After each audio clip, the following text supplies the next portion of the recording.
right, it's good to be here. How many veterans have we got out here?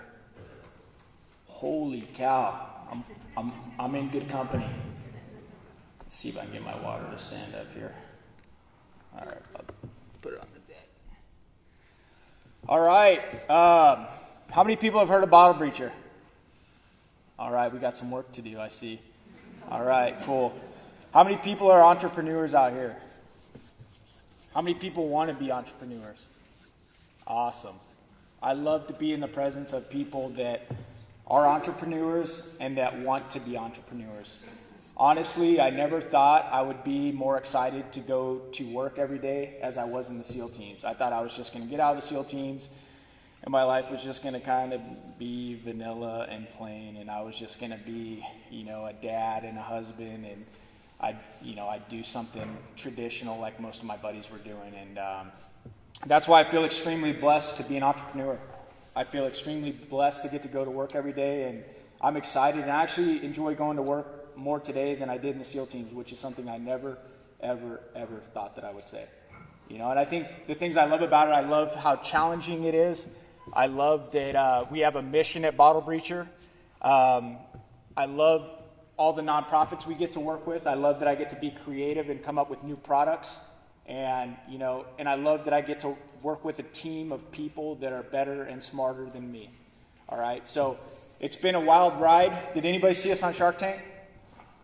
All right, cool. Great opportunity for us. For those of you that don't know, about 40,000 people apply to that show every year, and thankfully you see about 160 people a year on the show. So it's really difficult to get on the show, but if you are an entrepreneur, and I highly recommend thinking about it, because the exposure has been tremendous. When Jen and I went into the Shark Tank, I wanted to be really clear about a couple things with the sharks. I wanted them to know that I could make a decision quickly, and that's why if you watch the show over again, you'll see that they made us an offer, and I accepted it immediately. Because I learned in the SEAL teams that a good decision now is better than a great decision later. And so much of my story has been about what I learned in the military and how it's translated into business. You see, I don't have some fancy Harvard MBA or some fancy degree or anything like that. Everything that we do at Bottle Breacher is taken from the military. So God help us. Hopefully we'll be successful. I think if we can shoot, move, and communicate, we'll be fine. But so a little bit about me. I never thought I'd be an entrepreneur. Honestly, in high school, I thought I was the kid that was too dumb to be in business. I thought you had to be this rocket scientist to be in business. But what I've learned is if you know how to follow, you know how to lead, you know how to stay calm, and you know how to build a team, and you have a little bit of common sense, business is a great way to go. And honestly, I don't think there's anything more rewarding in the civilian world than starting your own business. I don't think there's anything more difficult either, but I think that's why I'm drawn to it, and that's why I love it so much. So as I was introduced, I was a former Navy SEAL. I want to point out that the first time I tried to become a Navy SEAL, I did not make it. I was unsuccessful. I made it through the hardest portion of training. I made it through Hell Week. I actually joined the Navy the week after 9/11. And I did that because as a young man, I've always been a patriot, and I've always bled red, white, and blue. And I love this country, and I knew when I saw those planes going to the Twin Towers, I knew now was the time. I knew that our country was going to need good men and women to step up and go and serve, and that's what I wanted to be a part of. And it makes my heart swell with pride every single time I hear and talk to and see people signing up and serving this great country. All right? That's something I'm never going to apologize for. And for all of you veterans in here, I want you guys to be proud of what you've done. There was a time in this country, I feel so bad for our Vietnam era military guys that they came home and they got treated like crap. Well, that thankfully, whether people agree with the wars that we're in or not, you don't see that anymore. And I think that's fantastic, and I love it. All right. Look back to a little bit about my story. I did 3 platoons in the SEAL teams, all 3 at SEAL Team 3. In 2006, I was in Habbaniyah, Iraq. In 2008, I was all over the country. Started out in Al-Qaim on the Syrian border, and went all over the place. And then in 2010, I was in Fallujah, Iraq. Anybody ever been to Fallujah? This guy back here, he knows what I'm talking about. Good times in Fallujah, huh? I think when this whole bottle breacher thing is done, I think I'm going to go buy up some real estate in Fallujah. Because we used to make that joke as we were driving through the cities, and like every single house looked like it had a 500-pounder dropped on it with the roof collapsed in. But you know, a lot of people get to travel in the military. I feel like, you know, most of the places I've been to, you know, are not the places people want to travel to. But when you're in areas like that, you got to have a little bit of a sense of humor about it. So, how many people have seen that movie, American Sniper? All right. So Chris Kyle was my boss from 2006 to 2008, and I was in what we called an FNG. I know most of you guys know what an FNG is, right? Okay, so it was really tough to be an FNG for Chris Kyle, the American Sniper, the legend. We knew that there were going to be books and movies written and, you know, done about this guy long before he ever became famous, just because when I checked into SEAL Team 3, you know, everybody had said, you know, Chris Kyle was the legend. This guy's killed more people than polio, et cetera, et cetera. So I was like, oh, great. You know, this is going to be awesome. I'm going to get so much, you know, good advice. But I learned how to make sure that we always had cold beer in the platoon space. I made sure that we always had Copenhagen in our back pockets, even though I didn't chew tobacco. And I made sure that I could be at any bar in San Diego within 20 minutes, regardless of what time it was at night. So being a new guy at SEAL Team 3 for Chris Kyle was an very interesting time in my life. But you know, after 2 years, you're done with being a new guy, and then you get to go on and you get to have your own crop of new guys. So that was pretty cool. But anyway, I learned a ton of things from the SEAL teams. You know, I learned how to lead. I learned how to follow. I learned how to be a team member. You know, day one, week one in SEAL training, you learn that you are nothing by yourself. And if you think you're going to go out into the battle space and be John Rambo, you're going to get yourself killed, or you're going to get somebody else killed. And you know what? That translates directly into business. Okay, for those of you guys that already have your businesses or starting your business, please listen to what I'm saying. If you think you're going to do it all yourself, you're not going anywhere. Surround yourself with smarter, more talented people, and you will be able to do what we did in the military. You'll be able to achieve your goals, all right? That's one of the things I learned in the military. The other thing I learned in the military that applies to business is calm is contagious. Stay calm. There's a lot. Sometimes in business, I've noticed that I get more amped up than I ever did when people were trying to kill me. You know, it's kind of weird. You know, you'll go on the Shark Tank and you'll have all these orders hitting you at once, and it's really easy to freak out and start yelling and yada yada yada yada, right? But calm is contagious. If you stay calm, your people are going to know that there's no situation that you can't handle, and they're going to know that Eli's got it under control, or Billy's got it under control, or Sarah's under control. We got this. We're going to get through this as a team. And that's one of the things I love so much about my story is practically everything I do, I learned in the military. And that's, you know, that should be a real testimony for a lot of you guys that are starting your businesses, have businesses. You know, we don't have to have all this conventional education. And there's nothing wrong with conventional education. Sometimes you can afford it. Sometimes you have time for it. If you do, I highly encourage it. But a lot of the stuff that you learned in the military translates directly into business. All right. Okay. So when I was getting out of the military, I started another business. I knew when I re-enlisted for the very last time in 2010 in Fallujah that I needed time to plan my exit. So I re-enlisted for 4 years. I had one daughter at the time, and she was about 3 years old, and she barely knew who I was. And that's because I was never home. And I got tired of that. I got tired of coming home and seeing my beautiful little girl, you know, afraid of me. And so I knew, you know what, I want to be a better husband. I want to be a better dad. I want to be, water down. In the SEAL teams, we would say drop down with it. So, and I'd have to knock out 20 push-ups, but you guys will give me a pass, right? Okay. So anyway, like I was saying, I knew that I wanted to get out. I felt like I'd got to do what I wanted to do. I'd served 5 tours in the Navy, 3 as a SEAL, 2 as a regular enlisted sailor, because I didn't make it my first try.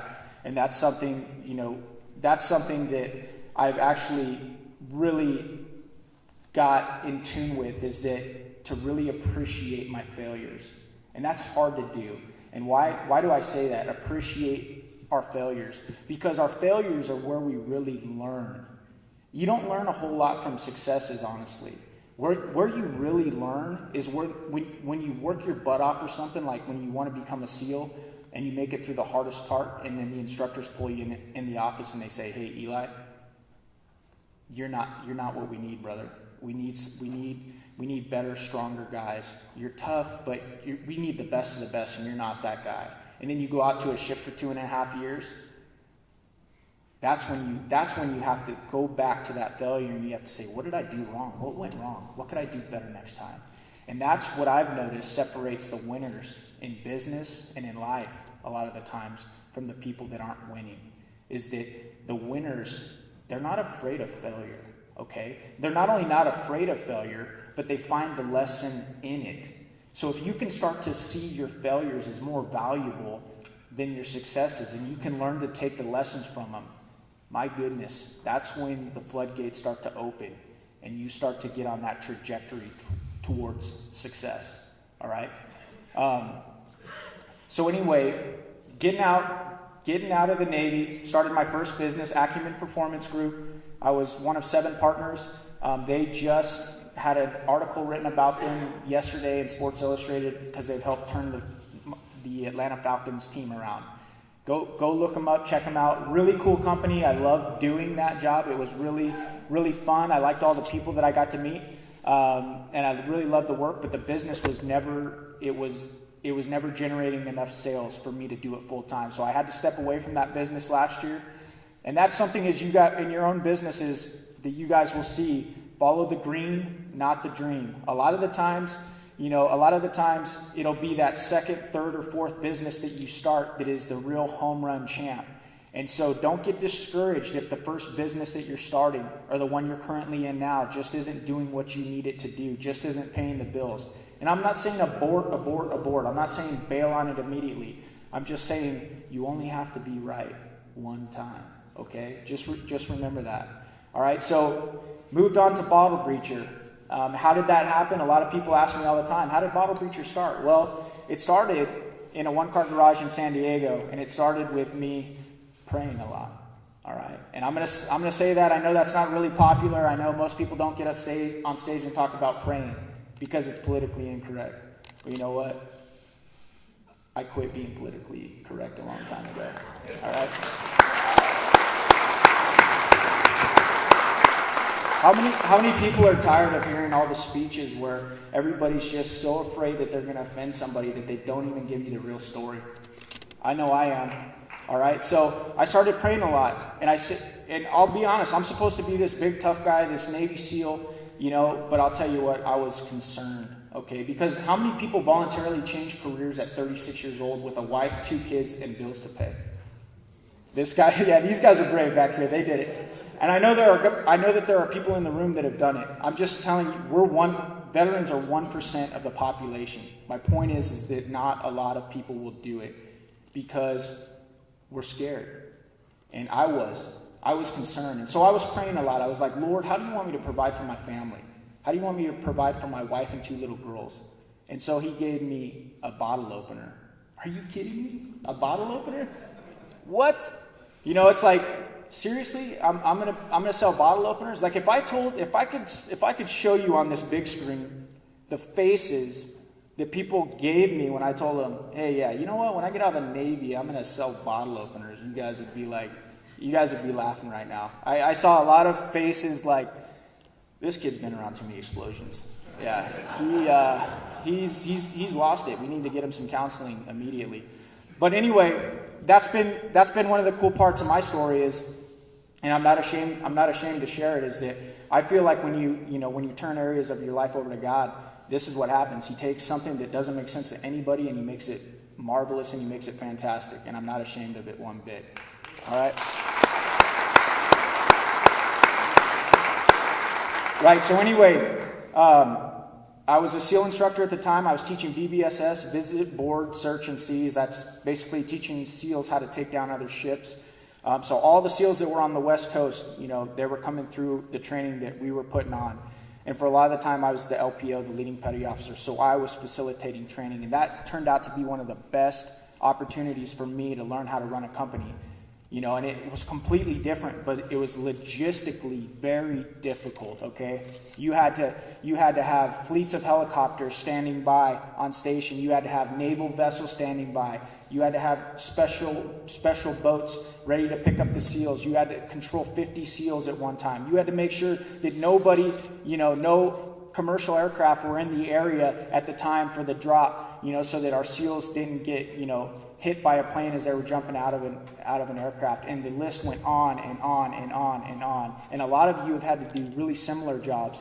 And that was one of the best pieces of training that I got. That's where I learned how to run a company, is having to deal with all these moving parts and learning to keep that 30,000-foot view perspective, okay? We talk about that a lot in the military. In SEAL training, if you're going through a drill, like let's say urban combat, and you're an officer or you're a leader, and during that contact, you shoot more than one magazine of ammunition, the instructors they're gonna light you up when that evolution is done. Anybody have a clue why? Anybody at all? Yes, sir. That means you're too involved in what's going on. You're not stepping back and watching. Yep, exactly. This guy nailed it. All right, so basically we call that in shooting getting front sight focus, okay? And it's really easy to happen no matter what you are leading. It's easy. It happens all the time in business. I have to avoid it all the time because when you run a startup, you wear a lot of hats. Like I do new product development.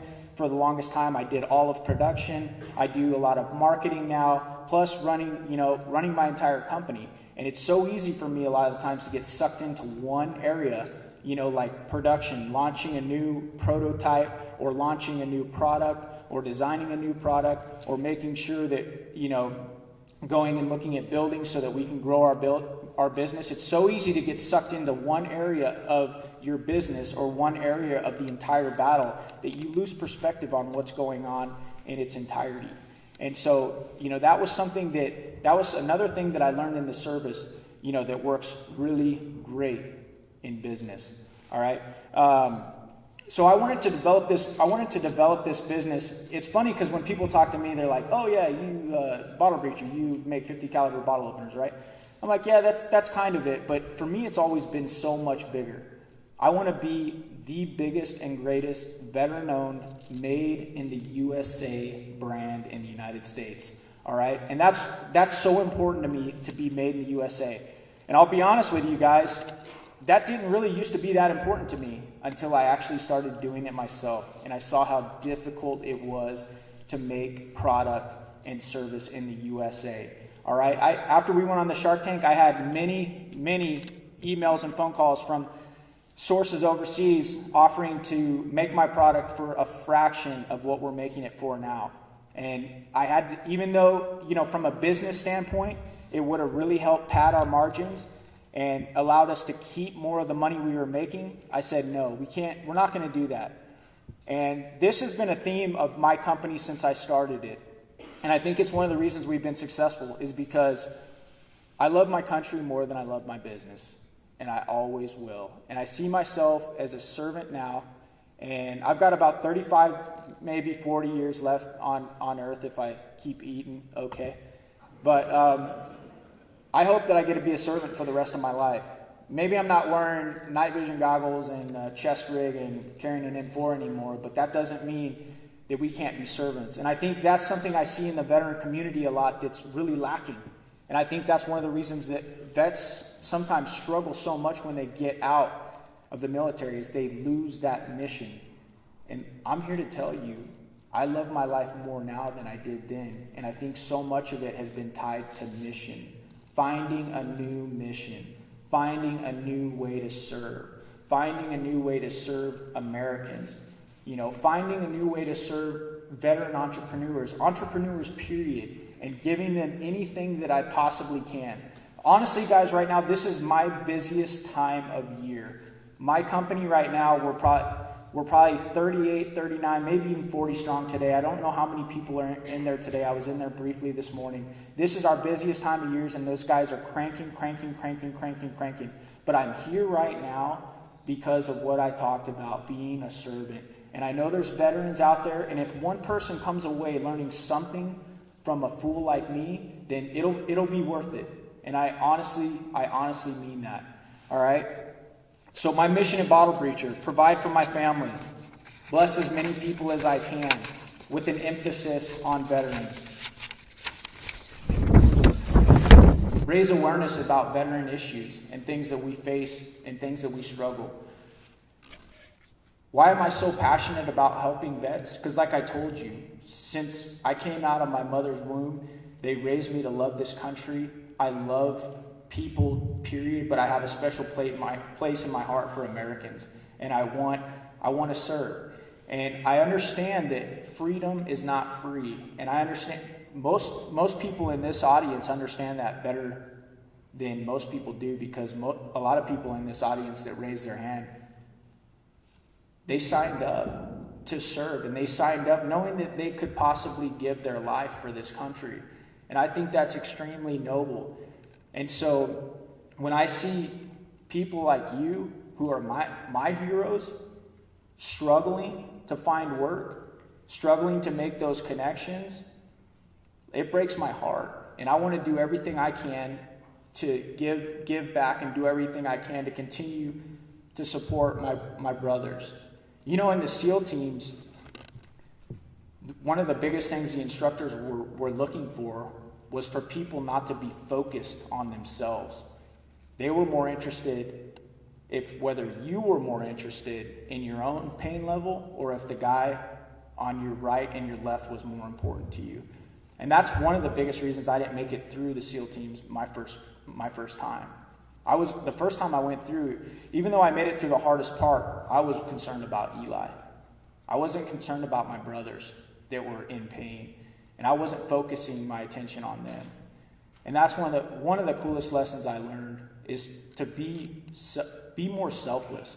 Focus on your team members more than yourself, and put their needs before your own needs.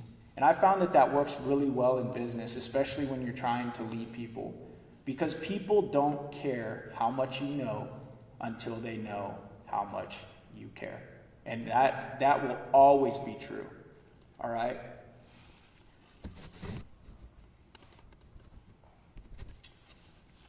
Let's be honest, many vets out there feel abandoned. Okay? They really do. And I'll tell you why. I've seen this happen a lot. Even though it's not the Vietnam era anymore, I've noticed this a lot in my own life. A lot of people are really quick to come up and be like, hey man, especially on Veterans Day and, around, patriotic times like the 4th of July, or just sometimes randomly when you meet people, hey, thanks for your service, man, thank you. You see that a lot, and that's really cool.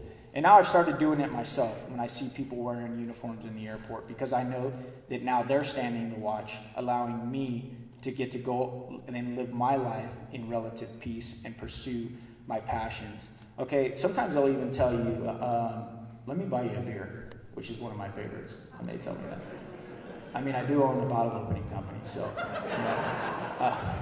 so that's pretty cool. But one of the things that I don't see, I've noticed that's usually where the gratitude stops. Okay, usually the gratitude stops right there, and nobody's saying, hey, thanks for your service. Let me help you get a job. Or better yet, let me help you get a career. Okay? How do I know this? Unfortunately, I saw this happen in my own company. This was a real eye-opener for me. I want to tell you guys a story. There was a guy named Rex. Rex lives in Tucson. He's an amazing dude. He was an Army veteran. He was Army infantry. And I just want to give it, any infantry guys in here? 1, 2, 3, 4. Okay, I want to give a shout out to these dudes. These guys are my heroes, to be honest with you. All right, my parents used to get really worried about me when I'd go on deployments, because they knew I was going to be doing dangerous stuff in dangerous areas. And I said, if you want to worry about somebody, you need to worry about the infantry guys and the men and women that are standing gate guard watches, who are on the defensive a lot more than we are. Because we usually picked when and where we fought people, and we usually controlled the situation a lot, and that made us a lot more safe, which is another thing I learned in business really helps. Always stay on the offensive. You don't want to be the guy playing defense. You always want to be 3, 4, 5 steps ahead of your competition, okay? But anyway, Rex was a young Army guy, and he was working at a range here in town. Rex had been medically discharged because in a firefight he'd fallen off a roof and he broke his back. So anyway, I was shooting at an indoor range here, just trying to keep the skills not completely rusty. And I came out of shooting, and this young man came up to me and he said, "Hey, aren't you the bottle breacher guy?" And I said, "Yeah. How's it going?" And he said, "Hey man, this place is all right, but I'm looking for work. You got anything?" And I said, "Actually, I don't right now. I don't really have anything right now, but give me your information, and if anything comes open, I'll let you know." So probably a couple months go by, and we actually had an inventory management job open, and it was one of the top 6 jobs in my company. So I went in and I said, "Hey brother, we got a really good job that just came available. Would you have a problem doing inventory?" And he's like, "Not at all." So I said, "All right, I'm going to set up an interview with my president." And so, I set up a time, came in, met with a couple key leaders in my company. And while I was out of the office, I came back that afternoon. I said, "Hey, how did the interview go?" And they said, "Well, he's a really nice young man, very professional, very well-spoken, but I don't think he's going to be right for the job." And I said, "Well, what do you mean? Why is he not going to be right for the job?" And they were like, "Well, he just doesn't, the program, the job requires that, whoever takes it has literacy in a certain computer program." I can't remember which one it was. And he doesn't have it. Like, he doesn't know how to use it. And as they were talking to me about why he wasn't qualified, I felt my blood start to boil a little bit, and I started to become embarrassed. And so when they were done talking, I said, "Well, how exactly did you expect him to become qualified while he was running around Afghanistan, chasing down wolves that want to kill you?" And it got really quiet. And I said, "Do you realize what this guy's been doing for the last 4 years?" I said, "Do you realize why he's working at a job here in Tucson, one of the only places in Tucson or anywhere in the country where he can walk in, tell him what his experience is, and they say, 'Hey, come on in. You've got what we need.'" And it was sad because that's when my eyes opened and realized that, hey, my company is supposed to be a champion for veterans. We're supposed to do everything we can to help veterans, and this guy's getting the Heisman in my own company? I knew right then if it was happening in Bottle Breacher, that it was happening all over the country. And that was hard for me to swallow. Here's the good news. I'm the CEO. So guess what? Rex got the job. That's right.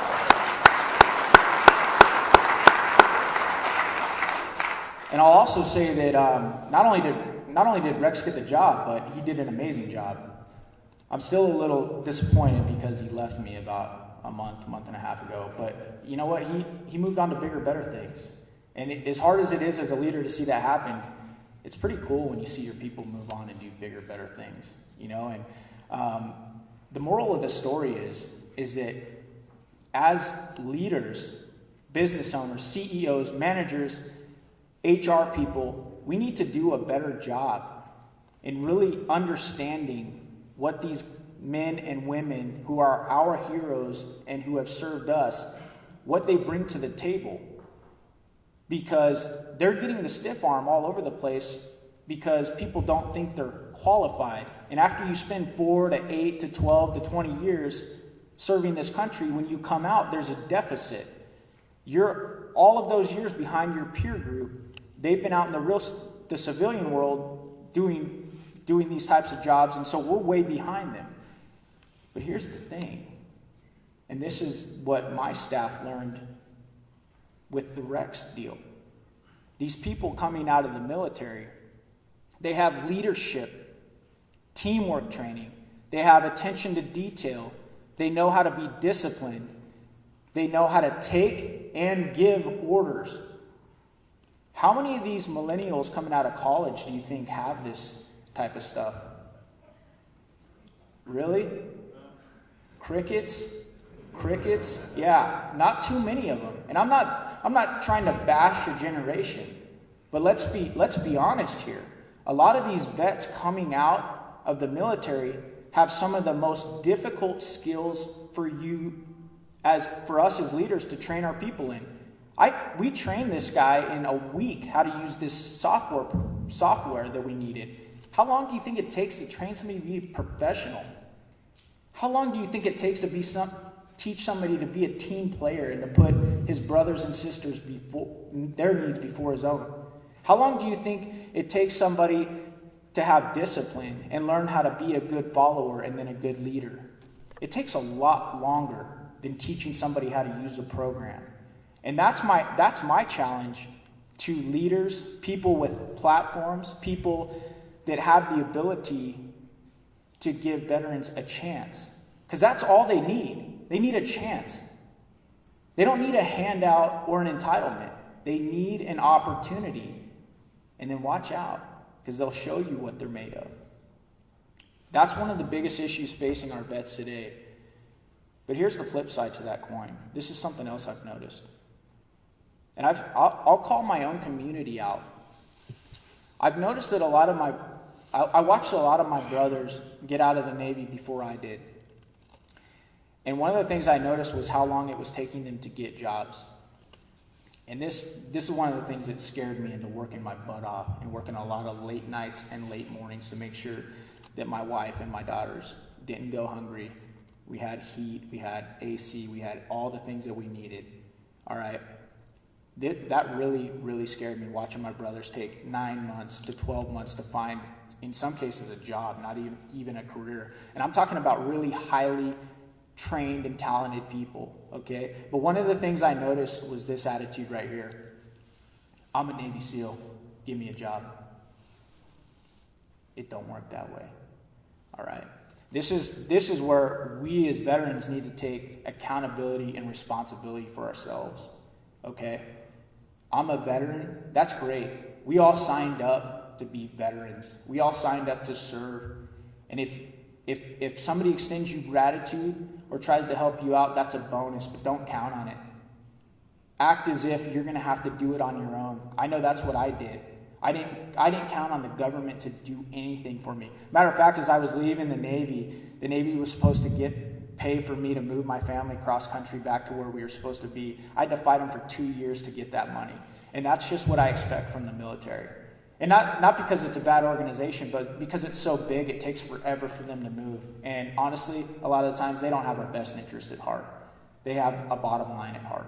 Okay, so as veterans, if we act as if we're not going to get any help from anybody, if we make ourselves as employable, as hireable as possible, as trainable, if we work as hard to become successful in the private sector as we did to get into the military and be successful in the military, you're golden.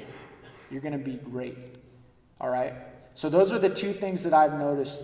And I think if we work together as leaders, CEOs, business owners, and veterans doing their part, I think we can really flip the switch on what's happening right now.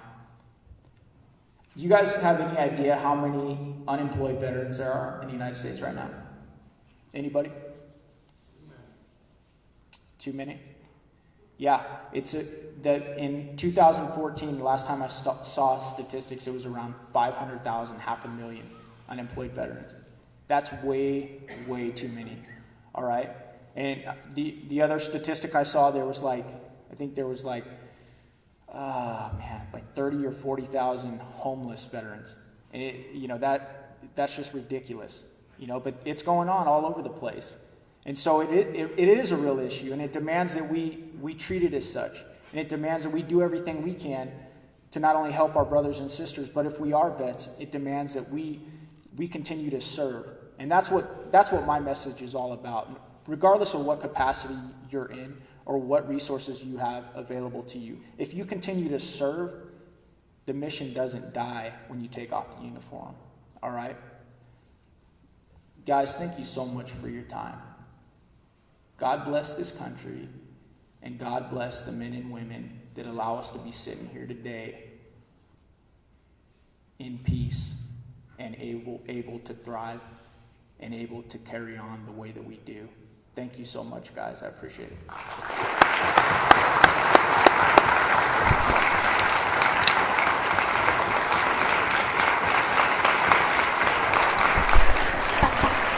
Thank you. Thank you.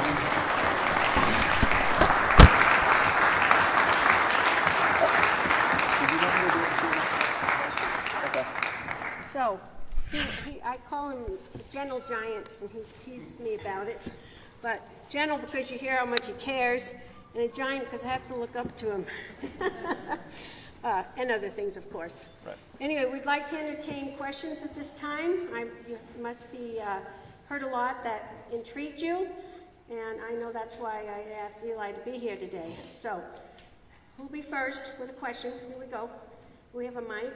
Yeah. Hey, before we get started on this real quick, I want to challenge all of you guys to go to my Instagram account and scroll back until the video where Helen is the superstar in one of the commercials that we did. It was pretty awesome. She showed up a young man in a bar who did not know how to breach a bottle with a bottle breacher, and she had her pink bottle breacher that I made her, and it was pretty awesome. You made it feel pretty bad. Oh, good.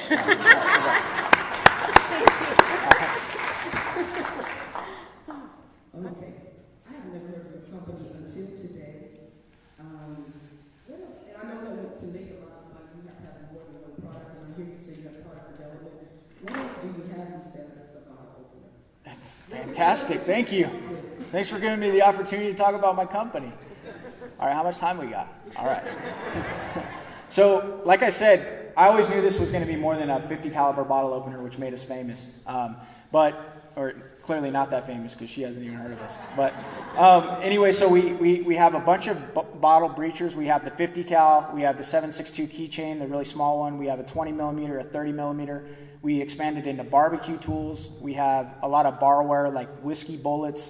Yeah, there you go. There you go. We've got koozies. We started launching apparel. We've got a wine opener. We just launched the bottle breacher pen. It's a 50 caliber pen. It's selling really well. And then the product we're launching tomorrow, it's called the Freedom Frag. It's actually a frag grenade that opens your beer, ladies and gentlemen. It's pretty awesome. So anyway, yeah, basically the criteria is this because I run most of the new product development. It has to be badass first and foremost. It has to be a high quality product, and it has to be made in the USA.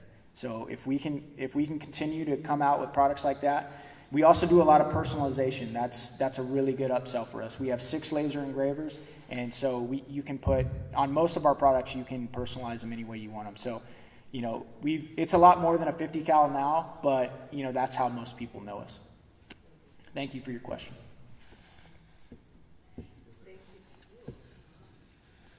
First of all, I just wanted to acknowledge you, Eli. Where are we at? Just acknowledge you. What an inspiring story. A, I thank you for your service. B, 2 questions. One, how can we be of best service to veterans? And the number, you said too many are unemployed, or too many that are homeless. So much that you men and women have done for us. I know freedom's not free. I've not personally served, but I've traveled all around the world and I've seen how people live. And every time I come home, I want to kiss the ground because of the birthright we were born here. So how can, in the capacity with the government and District Export Council, how can we help as many people find jobs and internships? I'd love to talk more about that. And B, do you export yourself? Because we've got a program through the District Export Council and the Department of Commerce that we can totally hook you up to export and expand your services around the world. So just maybe speak to that. Awesome. Thank you, sir. I appreciate that. And I appreciate the offer to help us out. We do ship product all over the United States, but it's direct to consumer online. I'm sure there's ways that we could. I know there's always ways that we can get better doing what we're doing, and that's my job, is to find new technologies, new ways, and better ways of doing business. As far as your first question, what can we do? That's a very dynamic question. I know what I can do. I know that one of the biggest things I see lacking right now is like a centralized hub where, because I hear this all the time from entrepreneurs that want to hire veterans. It's like, I want to hire veterans, but where do I go? I would love it. I would love it if, in the future we could put together like a centralized hub where every veteran that comes out seeking work, is up in a database, and as entrepreneurs and, corporations, we could just go in and pluck the people that we need. So that's one of the things, forward leaning, big picture thinking, that I would love to see happen. But I think that, that as far as on an individual basis in the audience is just a question that they're going to have to answer themselves, because I don't know each and every one of your talents, and I don't know the connections you have and the experiences that you have. And it just comes down to, like I did, okay, I could just be a businessman and I could be worried about padding my pockets and growing my business. I think what has to happen is we all have to ask ourselves, what can I do? What talents do I have? And we talk a lot at Bottle Breacher about, crawl, walk, run. You don't have to go to Congress and, petition for this website that I'm talking about. It can be very, very little things, that you can do to, help our veteran force, get qualified, get jobs, et cetera, et cetera. But one of the first things that people can do is they can help by raising awareness and recognizing that it is an issue and it is a problem. And just by hearing my story today, if people don't know it's a problem, they're not going to do anything about it. They won't do anything about it because they don't know about it. So I think, that answer is different for each and every one of us. Great. Thanks. I would love to follow up with you, because I think there's a number of ways that we can help, specifically your company, but also veterans in general. I'd love to be able to have that conversation. So thank you very much. Thank you. Hi. Diane Cutler, I'm an Air Force veteran, so I did a lot less PT than you did, but thank you for your service. Thank you for Two yours. real quick questions. What is the best way to connect veterans with you, like Rex, if we know someone like that, since we don't have a centralized repository, we want to connect and say, this might be a fit for your company? That would be the first question. Okay, I would say go to bottlebreacher.com, send an email, and then we'll get, if you have a pool of people that are veterans that need hiring, kick us their resumes, and we'll look. We have a position open right now. It's director of marketing. So if you got any vets that are super savvy in marketing, or we feel like we can take that person and quickly mold them into what we need, that'd be a great job for somebody. So yeah. Okay, thank you. The second question is, having the experience of leadership, teamwork, training, attention to detail, and already being a great leader and a great follower, what was the most surprising or most eye-opening thing you learned from working with the Sharks? Oh wow, that's it. I think it was the realization. When you watch the Shark Tank and you see somebody strike a deal, and then you see Mark Cuban say, "Hey, let's go to work." You're like, "Oh man, it's gonna be this fairy tale, and me and Mark Cuban, we're gonna be like holding hands, running through the street, just crushing everybody." But you got to be realistic about, Mark Cuban owns the Dallas Mavericks. He owns theaters. He's on the board of like 25 different companies. Then he has his mid-sized companies, and then he's got like 80 Shark Tank companies. Oh, and then he's got a family. And Kevin O'Leary's the same way. So I think the most eye-opening thing was, oh man, we're still gonna have to run this business. They're not gonna come do it for us. And so when you wrap your head around that, it's it's an eye-opening, and it's not like we ever expected those guys to come run our business, but you just have to learn to be realistic about how much time they're going to be able to have to help you out, right? Thank you. How did you start your business as far as how much money did you need to inject? This is one of my favorite questions. Thank you for asking. I'm a big believer in organic growth. What does that mean for a bottle opening company like mine? It means, hey, let me take $30 in my bank account and buy 10 recycled 50 caliber rounds, Let me take a Dremel tool that I already have in my garage and cut them to where they will open a bottle. Let me take a $2.50 spray paint bottle from Home Depot and spray paint this black. And let me take this $5 jar of Blue Magic metal polish up the tip, and then let me market it on Etsy, which is relatively cheap to free. And so, like I said, you go back to crawl, walk, run. And if you crawl and then you walk and then you run, and if you have a little help along the way and you make good decisions, then you can be very successful doing that. And let me tell you why I believe in organic growth. I've seen a lot of people make this, in my opinion, a big mistake and getting way in over their heads by, and don't get me wrong, I'm not saying that going and getting a small business loan or taking an investor right off the bat is a horrible idea. But a lot of the times I think it fast tracks you so quickly that you're unable to prove your concept, which is one of the biggest, most important things that you can do as an entrepreneur. Everybody's got a great idea. Everybody's got a great idea. But you know how many of those ideas actually generate into revenue streams? Very few. And if you grow organically, it allows you to prove that concept without injecting not false capital, but capital that makes you feel like, oh, we're doing great. We can stay alive for 6 months, but you're not bringing in any cash. As a matter of fact, I had a good buddy of mine, not a great buddy of mine, he's an acquaintance of mine, came up to me probably about 6 months ago at a funeral, a Navy SEAL funeral in Coronado, and he said, hey, Eli, you got a minute? I said, yeah, what's up, man? He's like, hey, I started this business, dude, and we're about 1 month from running out of funds. And I was like, oh man, what's your business? He started telling me, well, we're making this thing over here. And I was like, oh, well, what are your sales? And he's like, oh, we haven't sold anything yet. And I was like, okay, well, how much money did you raise? He's like, oh, we raised $3 million. So this guy had a business. He raised $3 million. He went around and found a bunch of rich dudes, and he made them believe, hey, I'm this Navy SEAL, I'll be super successful, and, everything I do turns to gold, and, I never quit. He was a month away from running out of $3 million, and he hadn't sold a single product. And that's what I'm talking about with organic growth. Like, I bought 5 units, I sold all 5 of them, let me go back and buy 10 now.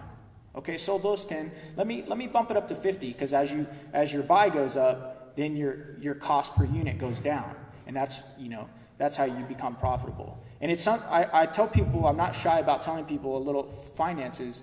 The first year of Bottle Breacher, we grossed $150,000, which is great considering I wasn't even really trying to start a company. I was just trying to make something cool. Out of that $150,000, we only netted $15,000. So we were cash flow positive in our first year. But the reason we only netted $15,000 is because we reinvested everything back in the business. And the only investment until we went on Shark Tank was my own investment. I took my 2004 Big Dog K9 chopper. I know, it still hurts me to talk about. I sold this thing for this thing was my therapy, man. I lived with 3 women, so as you can imagine, I needed to take a ride every once in a while, right? So anyway, I sold this thing for $10,000. I bought my laser engraver for $10,500, I believe. It was almost an even swap. Within a month and a half, our sales went from $7,500 a month to $22,000 a month. Tripled in sales in a month and a half's time because I reinvested. I sold a liability, something that cost me money, and I bought an asset. And I feel that's what a lot of entrepreneurs aren't willing to do. They say they want to be entrepreneurs, but they're not willing to sacrifice something like their baby, like their fine china, or their car, or this or that. And a lot of the times, being able to think outside of the box and being able to be creative is the biggest tool that we have, because we all don't start out with $1 million investors, right? And so I highly encourage people to grow organically if possible. That's not always the case, but I hate owing people money. I hate it. It's hard for me to sleep at night. And you know why I hate owing people money? Because if my word means something to me. And if I tell you I'm going to pay you back, I intend to pay you back. And if I know that I owe you $150,000, even if you're a bank, that bothers me. You know, and so I'm not saying don't do it, but I'm saying if you can, try and grow organically. What other questions we got? Yes, sir. I don't need a mic. Eli, first of all, you really touched on you learn more from your failures. I lost $22,000 in personal. Talked my trucks in a bad investment with another Army buddy. So a lot of lessons learned on that. So thanks for hitting on that. Yes, sir. Second, how did you find your team? Because I relied on an Army buddy that I started with. I knew Yeah. great wrench turner, shitty manager, No, businessman. no, you're right. How did you do that? And second question, Yeah. how has social media affected your company? Great questions. Thank you, sir. Thank you. And thank you for your service, man. Seriously.